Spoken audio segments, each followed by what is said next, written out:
Hey Royals, and welcome back to our coverage of our second rally of the 23-24 school year. We have quite a halftime show set up for you today. During the show, you can expect competitions, games versus the teachers, 5-legged races, and lots of excitement. One highlight that's very important for this rally is a seating change.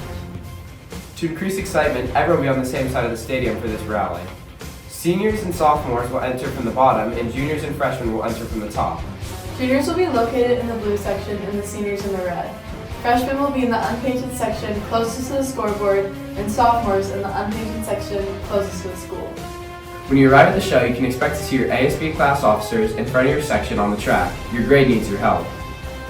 Cheer loudly with your officers and show the rest of the school that your grade is the best.